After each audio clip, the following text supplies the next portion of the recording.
ఎవరైతే పెట్టినరో మీరు ఒకసారి ఆలోచన చేసుకోండి. నిర్మల్ అభివృద్ధిలోకి రావాలన్నా, నిర్మల్ ప్రజలు శ్రేయస్సుగా అందరూ క్షేమంగా ఉండాలన్నా లేదా అన్నటువంటి ఆలోచన చేసుకోండి.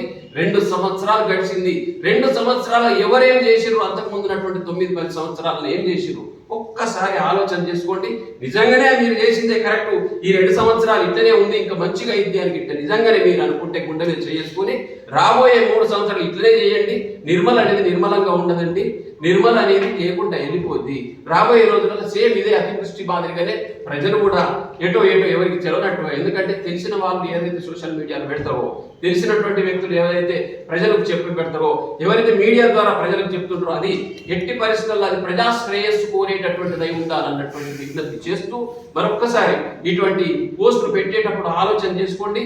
పెడితే మీరు నిజానికి మా మధ్యలో వచ్చి మాట్లాడతామంటేనే పోస్ట్ పెట్టండి, లేకుంటే మాత్రం అది నిర్మల్ ప్రజా శ్రేయస్సు కోరి ఇదైతే మంచిది కాదు.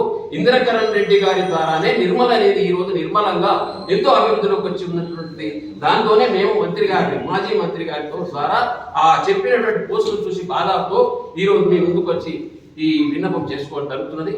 ఇంకొకటి ముఖ్యంగానండి, ఏదైతే అతివర్షంతో పోచంపాడు ద్వారా వాటర్ వచ్చి పైనుంచి బాసర నుంచి ఇక్కడ మన దగ్గర మెయిన్ నిర్మల్ మండల్లో కొంచెం, సోన్ మండల్, లక్ష్మణచాంద మండల్, ఈ మండలాలలో మనకు ఉన్నటువంటి రైతులు వేసినటువంటి పంటలన్నీ దగ్గర గోదావరి పరివాహక ప్రాంతం ఏదైతే ఉందో పరివాహక ప్రాంతంలో ఉన్నటువంటి పంటలు మక్కలు అనుకుందాం, సోయలు అనుకుందాం, పత్తులు అనుకుందాం, పసుపులు అనుకుందాం, పొలం అనుకుందాం, ప్యాడీ అనుకుందాం, ఇవన్నీ చాలా డ్యామేజ్ కావడం జరిగిందండి.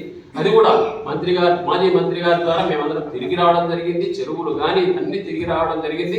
దీన్ని మంత్రి గారు అక్కడ మనకు ఉన్నటువంటి కాంగ్రెస్ ప్రభుత్వమే కాబట్టి అక్కడికి వెళ్ళి అక్కడ విన్నవించి రాబోయే రోజులలో వీరికి తగినటువంటి లాభాన్ని చేకూర్చడానికి కూడా ఈ రోజు ఇంద్రకరణ్ రెడ్డి గారు ఇప్పుడే మేమందరం డిస్కస్ చేసి రావడం జరిగింది.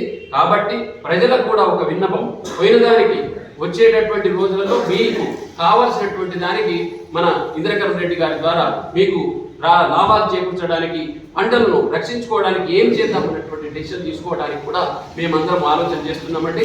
ఎందుకంటే